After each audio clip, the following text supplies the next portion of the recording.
Dankie dat julle vandag weer saam ons kuier.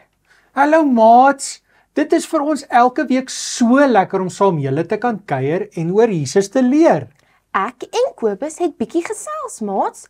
Ons het gewonder wie van julle hou van helde. Soos heroes maatjies, ek weet hulle doen altyd die regte ding. Al is dit baie moeilik, hulle is dapper. En helde is bereid om te doen wat ander mense bang is om te doen. Maats, het julle geweet, in ons Bybel kan ons leer van regte, egte helde. Mense wat regte, egte goed gedoen het. Dit is nie net 'n storie nie. En dit maak my hart so opgewonde, maatjies. Wil julle bietjie saam met my en Katinka gaan leer van hierdie helde? Maats, ons het gedink om vir die volgende paar weke saam te leer oor ongewone helde in die Bybel. Hoe opwindend is dit, julle? Ons sal elke week saam met Tannie Tye 'n bietjie 'n storie in die Bybel lees oor 'n regte, egte held. Ja, en vandag gaan ons bietjie gesels oor 'n held in die Bybel wat jonk was, maar 'n baie groot reus verslaan het. Kan julle raai wie dit is?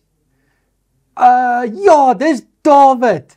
Ons gaan vandag bietjie by Tannie Tye kuier en na die storie van Dawid en Goliat luister. Kom maats! Hallo maats, ek hoop dit gaan so goed met julle. Dit is my so groot bederf om weer die week saam met julle te kuier. Ek en Kobus en Katinka het so lekker gesels en ek kan nie wag om die Dawid storie vir julle te vertel nie. Maats, Dawid was 'n ongewone held. Hy was jonk. En kan ek julle net vertel, hy was nie groot nie, hy was nie sterk nie. Maats, hy was net 'n skaapwagter. Maar Jesus het so iets mooi in hom raak gesien. Kom ek vertel vir julle die storie. Daar was eendag 'n groot geveg tussen die Israeliete en die Filistyne. Die Filistyne het 'n reus gehad met die naam Goliat. Hy was baie groot en sterk. Hy het elke liewe dag die Israeliete uitgedaag om teen hom te kom veg. Goliat het baie groot wapenrusting gedra en almal was bang vir hom. Dawid was 'n jong skaapwagter. Sy broers was deel van die Israeliete en eendag het Dawid vir hulle kos gaan bring. Toe hy die kamp kom, het hy gehoor hoe Goliat die Israeliete uitdaag en hulle spot. Dawid het gesê: "Waarom is almal bang? Ek sal teen Goliat gaan veg. God sal my help." Die koning, Saul, het Dawid probeer afrou omdat hy so jonk en klein was. Maar Dawid het aanhou sê: "God het my al voorheen gehelp om leeu's en beere weg te jaag wat my skape wou aanval. Hy sal my ook help teen Goliat." Saul het vir Dawid sy wapenrusting gegee, maar dit was te swaar. Dawid het dit afgehaal en net sy slinger en 5 gladde klippies van die rivier geneem. Toe Dawid na Goliat stap, het Goliat vir hom gelag, maar Dawid was nie bang nie. Hy het gesê: "Jy kan na my toe kom met swaard en 'n spies, maar ek kom na jou toe in die naam van die Here." Dawid het een van sy klippies in sy slinger gesit en het geswaai.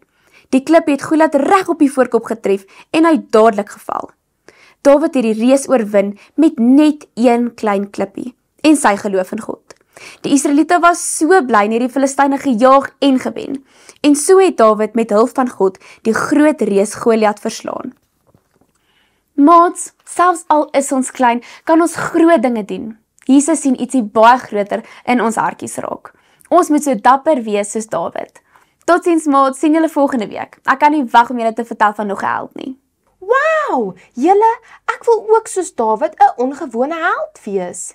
En jy kan Katinks, dis so maklik.